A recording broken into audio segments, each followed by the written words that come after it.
All right, let's dive into one of the biggest compliance headaches out there for businesses, Part V of Form 4562. Now, on the surface, it looks pretty straightforward, right? But trust me, this thing is a minefield of permanent decisions and some really costly penalties, especially when it comes to business vehicles. This isn't just about depreciation. It's a carefully designed trap that we're going to learn how to navigate step by step. And this quote right here, it just nails it. Part V is not just some informational schedule where you plug in numbers. No, you have to think of it as the IRS's primary enforcement tool for a very specific rule. That's Internal Revenue Code Section 280F. It is absolutely designed to be a regulatory sieve with some seriously harsh penalties. So understanding how it works isn't just a good idea, it's your best defense. Okay, so here's how we're going to break this all down. First, we're going to define what this compliance trap actually is. Then we'll get into the listed property test, what it is and why it matters. After that, we're diving deep into 3 irrevocable election traps that can catch you completely off guard. Then we'll talk about the high cost of getting it wrong, and we'll finish up with your #1 defense, good old-fashioned substantiation. So what are we really talking about when we say compliance trap? Well, it's not just one single rule. It's more like a perfect storm, where several really powerful and frankly complicated tax concepts all crash into each other. We're talking about the rules for business vehicles, the immediate expensing under Section 179, business interest deductions, and bonus depreciation, all converging in one very confusing spot on your tax return. To really get why these rules are so tricky, you kind of have to get inside the heads of the lawmakers. On one hand, Congress absolutely wants to encourage businesses to invest in themselves with things like bonus depreciation. But on the other hand, the IRS knows for a fact that some assets, especially vehicles, have a huge potential for personal use. Section 280F was literally created to police that boundary, to stop taxpayers from using business tax deductions to subsidize their personal lifestyle. All right, so that leads us to the very first question you have to ask, this threshold inquiry. Before you even think about depreciation methods or bonus percentages, you've got to figure out if your asset is considered listed property under Section 280FD4. If the answer is no, great, you're in the clear. But if it's yes, well, you're dropped right into the maze of Part V, where all these special, really restrictive rules kick in. So what is listed property anyway? Well, the code is pretty specific. The big one is any passenger automobile, which they define as a four-wheeled vehicle with a gross vehicle weight of 6,000 pounds or less. But it also includes a broad catch-all for other stuff used for transportation. Think aircraft, boats, and even property used for entertainment or recreation. You see the common thread here, right? It's all about the high potential for personal fun mixed with business. Okay, now this is where things get really, really tricky, and frankly, a little dangerous. The IRS makes this subtle but absolutely critical distinction. On the form, in column C, you report your total business and investment use percentage. But the most important test, the one that decides if you can even take big deductions like Section 179 or bonus depreciation, uses a totally different, much stricter definition, qualified business use, or QBU. And here's the kicker that gets people. QBU specifically excludes any use for investment purposes, like, say, driving to check on your rental properties. And this, right here, is the perfect example of how that trap snaps shut. Let's walk through it. Say you use your vehicle 40% for your main consulting business. That's good old QBU. You also use it another 20% to manage your rental properties. That's investment use. So your total business/investment use that you report on the form is a solid 60%. You're feeling good, right? Wrong. For that all-important test, the IRS only looks at the 40% QBU. And since that is not greater than 50%, the asset fails. And the result? It's brutal.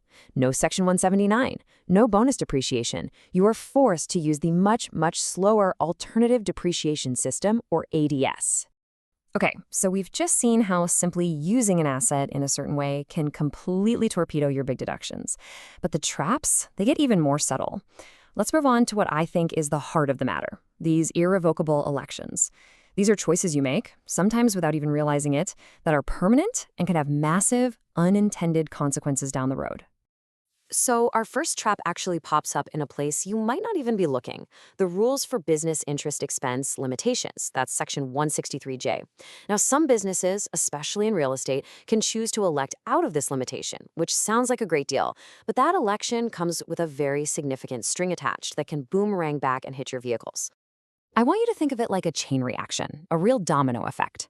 You make that election for your interest deduction, and boom, it forces you to use the slower Alternative Depreciation System, or ADS, for some of your assets. Now, here's the problem. Any asset that is required to use ADS is automatically, by law, banned from getting bonus depreciation. So this ADS taint from your real estate activity can literally spill over and permanently kill bonus depreciation for your entire fleet of vehicles. All right, let's talk about trap number 2. This one has to do with the super popular Section 179 deduction. It used to be that once you elected it, you were stuck. Now the rules are a bit more flexible. You can revoke it. But there's a catch. You can reverse your decision to expense the asset, but you cannot, under any circumstances, reverse the reversal. Think of this like a one-way door. You can choose to walk through it. You can undo your original decision to expense an asset. Maybe you realized it's better to depreciate it over time. But once you file that revocation and walk through that door, it slams shut and locks behind you. That decision is final. You can't change your mind again. It locks you into a new path. So you better be absolutely sure about the long-term impact before you pull that trigger. And this brings us to our third and final trap.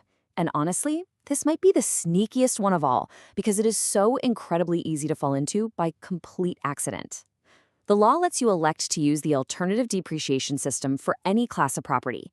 But the way you make this election for listed property is, well, it's just dangerously subtle. Get this. On Part V of the form, in column G, the one for method/convention, if you simply enter S/L for straight-line depreciation, boom, you have just made a binding, irrevocable election to use ADS. And here's the real kicker. That election doesn't just apply to that one car. It applies to all assets in that same property class. Let's say all 5-year property that you put into service for that entire year. With that one simple 2-letter entry, you've just permanently thrown away bonus depreciation for a whole group of assets. So we've covered the traps you can fall into on day 1 when you file the return. But what about day 2 or year 2 or 3? What happens if you do everything right in the first year? You take that big deduction, but then your business use drops later on. Well, that's when things get truly, truly expensive. The magic number here, the one you absolutely have to remember, is 50%. Or, to be more accurate, greater than 50%. If you claim Section 179 or you take bonus depreciation in year 1, you are required to maintain a qualified business use of more than 50% for every single year of that asset's life. The second your QBU drops to 50% or less, you trigger this punitive thing called recapture under IRC Section 280F B2. So what is this recapture I keep mentioning? Well, it's about as fun as it sounds, and it is absolutely brutal. The IRS basically makes you go back in time and recalculate all your prior depreciation, as if you had been using the slow, straight-line method from the very beginning. The difference, the excess depreciation you took, gets added back to your income in the current year as ordinary income. It is a massive clawback that turns today's big tax savings into tomorrow's giant tax bill. And just when you thought it was safe, there's more. On top of that recapture risk, you've also got these hard limits. For expensive cars that you buy, the law puts a strict cap on how much you can depreciate each year, the so-called luxury auto limits. And don't think you can get around it by leasing. The IRS has a similar trap for leased vehicles. If the car is valuable enough, you have to add what's called a lease inclusion amount back to your income every single year, which directly chips away at your deduction. Okay, after all that, the QBU test, the permanent elections, the terrifying recapture rules, you're probably asking, so how in the world do I protect myself? It all comes down to one word: substantiation. Meticulous, contemporaneous record-keeping is not just a good idea here, it is mandated by the law. I want you to picture the form right now. Right at the very top of Part V, before you even get to the numbers, the IRS hits you with 2 simple questions. Do you have evidence to support the business/investment use claimed? And is the evidence written? This is the IRS firing a warning shot across your bow. These questions come straight from the super strict substantiation rules of Section 274D, and answering no to either of them is a massive red flag for an audit. So let's wrap this all up. What are the big takeaways here? You have to approach Part V with a forensic mindset. You have to treat every single election as if it's permanent, because it is. You have to be able to back up every single percentage you claim with a detailed, real-time written log.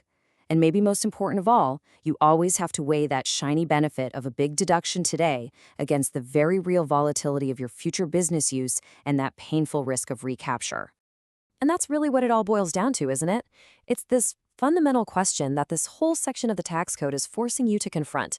The allure of a big, immediate tax deduction is powerful, but as we've seen, it comes tangled in a complex web of rules with the very significant risk of a future clawback.